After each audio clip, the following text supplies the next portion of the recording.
Hello and welcome to another episode of the Agency Leadership Podcast. I'm Chip Griffin. I'm Ginny Dietrich. And Ginny, I want to find out how I can best manage you. Thank you. Right after this.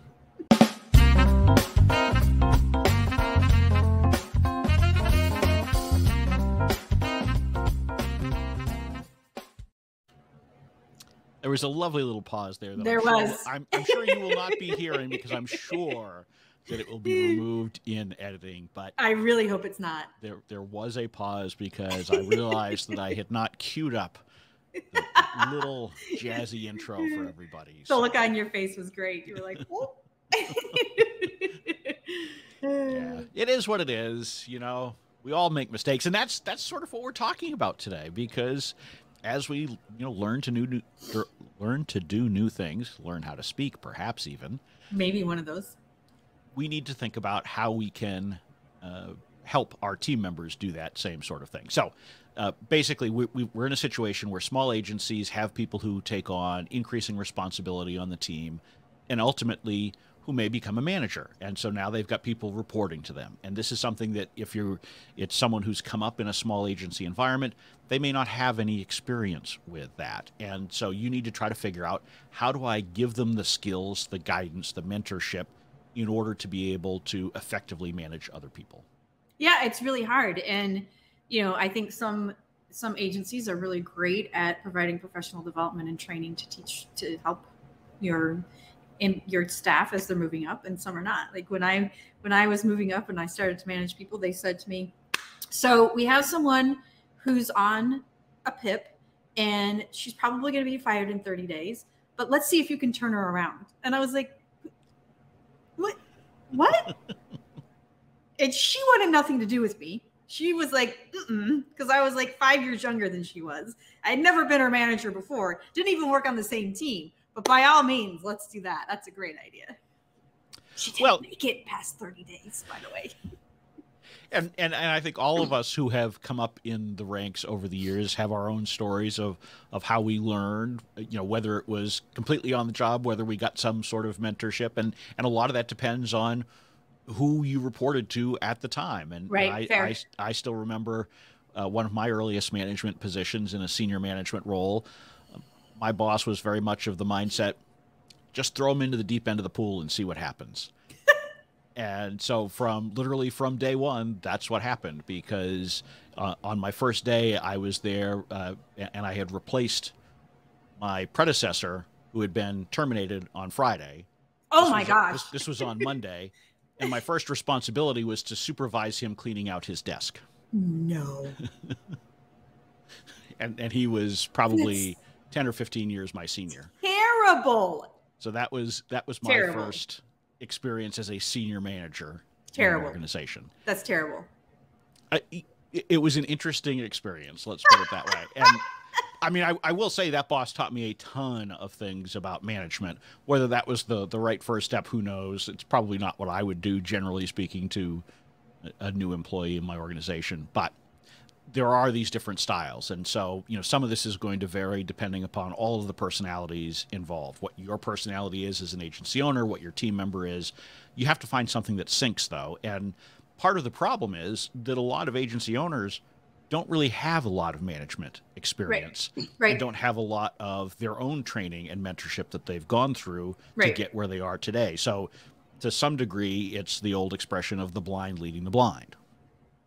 Yeah, for sure. And I will say that, when I started my agency, literally my experience was what I just described, and it was not good.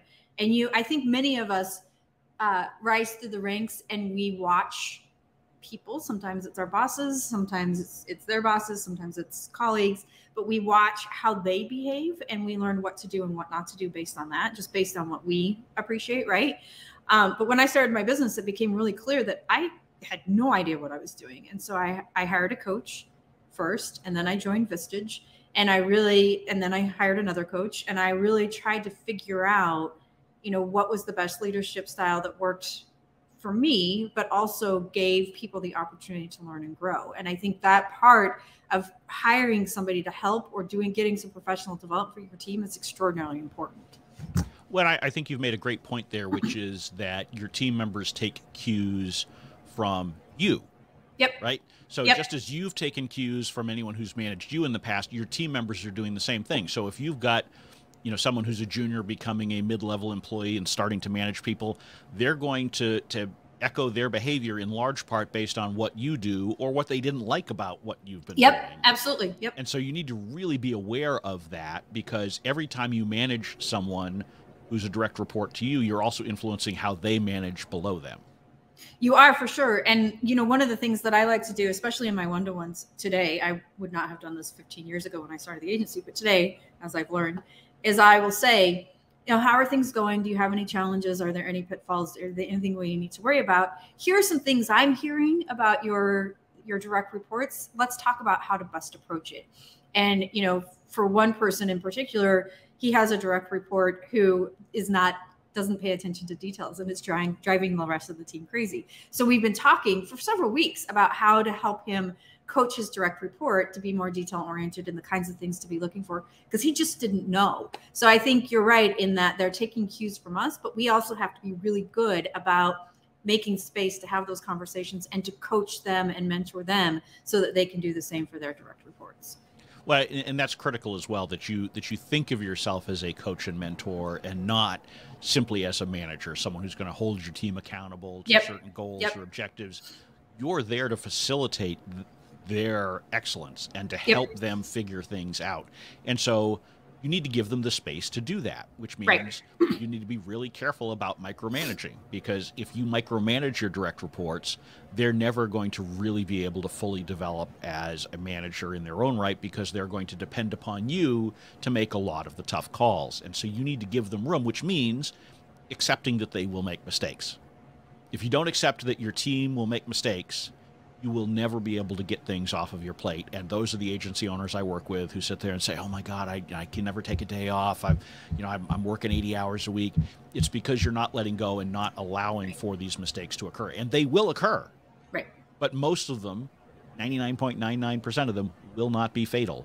So just accept that mistakes will be made, and you'll just figure out how to deal with them when they do. I mean, this is the same thing that we talk about with letting your team have, autonomy when it comes to clients and client service and doing work directly with clients. If you continue to step in, they're never going to trust your team, and they'll always come to you. And this is the same thing. If you can continue to step in and certainly, I think many of us would be like I always joke that you get to fire my people because I don't like to do it. Many of us would prefer that somebody else handle that. But you, as a leader, as a coach, as a mentor, as a manager, you have to do that hard work as you grow through your career, because if you always have somebody handling that for you, you're going to get stunted and you won't be able to get to where you need to go. Right. Now, giving people room to fail does not mean abandoning them, right? So there is a happy medium here, because one thing I've seen a lot of managers do or owners do is simply say, well, I assigned this. Go handle it. Go handle it. Right. That's not going to work in most cases either. So you do need to be there and have that supportive role where you're asking them questions, and you do keep tabs on them without micromanaging, but you do need to understand what they're doing. You also need to be able to help establish some guardrails so that, for example, if you've got a direct report who's going through the hiring process for the first time, make sure that you're sitting down and having a conversation about how that process works and things they can and can't ask, right? I know I harp on this on a lot of episodes because I've seen so many horrendous interview questions that are just way over the line from what you're actually allowed to ask. And that the list of what you're allowed to ask shrinks year by year as more regulations come into play here in the US. And so you need to make sure that whatever it is, that you're working with them and helping them to understand where is that third rail in whatever thing they're doing from a management perspective, whether that's hiring, whether that's performance improvement plans, whether that's, just generally having a conversation about performance and questions you can't ask as part of that. Those are all important to understand, because if you're not doing that, then you really have just abandoned them to the wolves, and that's not a solution either. Yeah, absolutely. And, I think you bring up a really great point in terms of hiring, which is, we typically, and with our clients too, everybody puts the team that this person with the candidate would work with in the interview process. And many of them have never done it before. So sitting down with them to say, okay, let's talk about, let's assign like one thing to you. We want you to focus on results, or we want you to focus on their experience with media relations, whatever happens to be. What kinds of questions would you ask? and almost do a mock interview while you're explaining, that's okay to ask, this is not okay, and this is why, so that they get really comfortable with being able to do that work. And from time to time, sit in on different things, right? You don't have to sit in on everything, but occasionally sit in on a client meeting, sit in on an interview, sit in on a team meeting if they've got a team of people reporting to them. From time to, because you can just observe things. Now, you have to understand that your presence is going to change behavior. Right?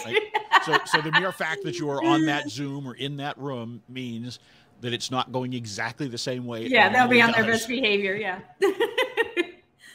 But still, and resist the urge to take over the meeting or conversation when you do this. Try to be the fly on the wall as much as it's possible to be a fly on the wall as the owner.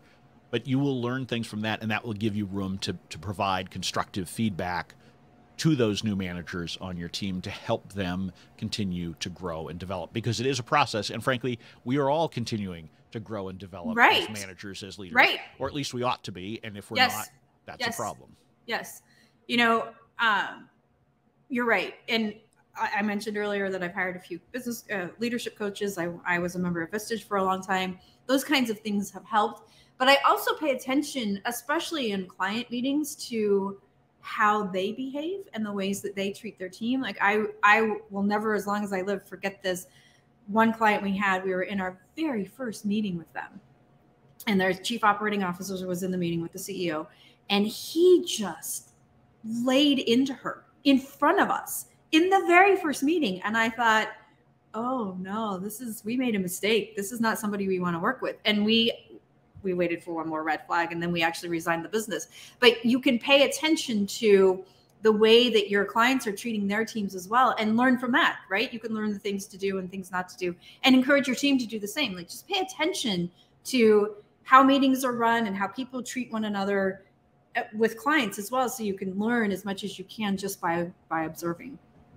Absolutely. And it's, a lot of this is sort of like what we all do, all of us who are parents do, right? We look at how our parents behave. We look at how other parents behave and what they do. And we take lessons and we say, okay, well, we like this. We'll adopt this. We don't like that. We'll make sure we don't do that. It's not necessarily the best way to learn and develop, but it's a way. And so, always be on the lookout for those things. And frankly, your team is going to be noticing those things as well, right? So if you've got clients who have a lot of bad habits or good habits, make sure that you're letting your team know, hey, we don't ever want to do this like client A, or client B is a model. And the way that they function as a team, that's what we aspire to as well. So, love that. So make sure that, because they're seeing it, they're observing it, they're on those calls. And if you're not cognizant of that, then your team may end up getting the wrong lessons from your clients as well. The other thing I like to do is we do a book club. And we do it quarterly. We tried it monthly. It was too much, but we do it quarterly. And I assign a leadership book to those managers that are aspiring or are in the thick of it. And it's usually only 3 to 5 of us. We all read the book and then we discuss it. And I have them tell me like what they really liked about it, what they learned from it, what they want to apply. And then we craft a plan based on that. So we look at how to become better leaders by reading and by taking online courses and things like that as well. Well, and I think, part of this too is that your management team, as they're developing, needs to feel like they're part of that inner circle in your agency as well. Yeah. And so they need to feel like they're not just being given more responsibility and a headache and all that kind of stuff by having people report to them. They need to feel a little special. And they need to feel like, they've got the key to the secret club. If you will. I mean, you don't want to go too far with this, because then you create an us versus them setup within your agency, and you don't want that. But you do want your managers to feel like you're taking them into greater confidence about what's going on with the business, because they are managers. And so if you treat them like they are the same as, the most junior employee, that's not usually a good way to get them to do the things that they need to do to be excellent managers. So you need to be ready to share more information with them, help them to understand why you make some of the decisions that you're making at an even more granular level than you would with the rest of the team. I will tell you, this does not work for me at all, but this is what my husband does, and it may work for some listeners. He does a check-in every morning from 9:45 to 10. It's only 15 minutes, but he does it with his leadership team. So everybody that reports to him, essentially.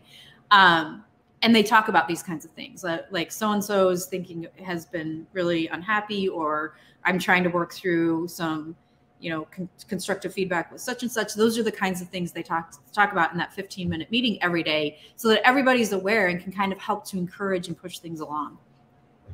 I just don't like the daily meeting thing. No, I think daily meetings are, for the vast majority of organizations, daily meetings are overkill. It doesn't mean that there's not a time and place for them. Yeah, yeah. And obviously, I have no idea about how your husband's organization works, but I would say that for most agencies, daily meetings are going to be overkill. And so I know a lot of agencies, particularly if they're struggling to figure out how to manage effectively, they will often institute these. The problem that I've seen with a lot of agencies is they become more micromanagement sessions than truly check-ins, right? And so it usually ends up being that the owner starts to, to meddle in all sorts of things when they come up in that kind of a conversation. So be really careful about doing daily meetings and make sure that there's a real distinct purpose. I do like the timing, that it's 15 minutes, but also that it's at the end of an hour. Right. Because that's a lot less disruptive to most people's calendars. You can generally find, from 9:45 to 10, a window on your calendar more easily than you could even from 9 to 9:15. Yeah. Because almost nobody's going to ask for a meeting at 9:45. Right. And so you can try to make sure if you've got a 9 o'clock that it doesn't go more than 45 minutes, or even a 9:30 that stays to 15 minutes, right? So I do like that piece of it, and I do think that's a valuable takeaway for folks to think about if you're going to do a super regular meeting, whether it's daily or 3 times a week or something like that. Do it in that way. And it also gets compressed because now you're up against the end of the hour. If you start at 9, it's easy to go from 9:15 to 9:30 because nobody's probably scheduled themselves from 9:15 to 9:30. So nobody's going to be able to say, oh, I've got a 9:15, I've got to drop off. I've got to go, right. Lots of people can say that at 10 o'clock. At 10 o'clock. So there are, I like the strategy behind the timing of that meeting, even if I don't love daily meetings. Yeah, I don't love the daily meetings either, but it works for some. I will say that. Yeah, and I think the other piece of all of this is that you need to be, as I always say, ready to listen to your team. And that's even more important as you're developing managers. Don't just take them into your confidence to share information about why you're doing things. Also take them into your confidence in order to get their feedback on things that you're thinking or problems that exist in the business that you're trying to solve. Because if you've got someone who is moving up the ladder within your organization, they should be bringing more and more to the table. And so that means you want their input on some of these decisions before it goes to the broader group. Yeah, absolutely. I'm a big fan of coaching and mentoring, of helping them along, of certainly promoting them through the ranks. But, asking somebody to say, okay, you're being promoted and now you need to escort your predecessor out. Like, don't do it that way. Yeah, that's a bad way. Hey, we all learn from our experiences, though. Fair. Jeez Louise. The last thing that I would say is you need to understand from your team how they will develop their skills best. Yep. And so you will have some people who will work best if they have their own coach. You will have some who will work best if you give them access to online training resources. You'll have some who will learn best simply by talking with you as a mentor. Some will learn better because you send them away to some sort of a training program or something like that. So have conversations with your managers, particularly new ones, and understand what skills they need to develop. Share with them what skills you think they need to develop, and then come up with a plan of action, which is not going to be one size fits all because everybody learns differently. Some people may just say, hey, give me a $200 book allowance. I'll go out and buy a bunch of books and, I'm good to go. Others may be like, yeah, I'm never doing that. But if I can take an online course or I can get a coach or whatever, those things are the things that will help me. Absolutely. Yep. Yeah. It's definitely, people have different learning styles. So for sure. Excellent. Well, hopefully, as if you're one of those agencies out there who's growing your talent from within, promoting them, and you're thinking about these things, kudos to you. Definitely come up with a plan of action and make sure that you are empowering those mid-level managers, because it will make your life easier and your agency more successful. Yes, indeed. So with that, we will draw this episode of the Agency Leadership Podcast to a close. I'm Chip Griffin. I'm Ginny Dietrich. It depends.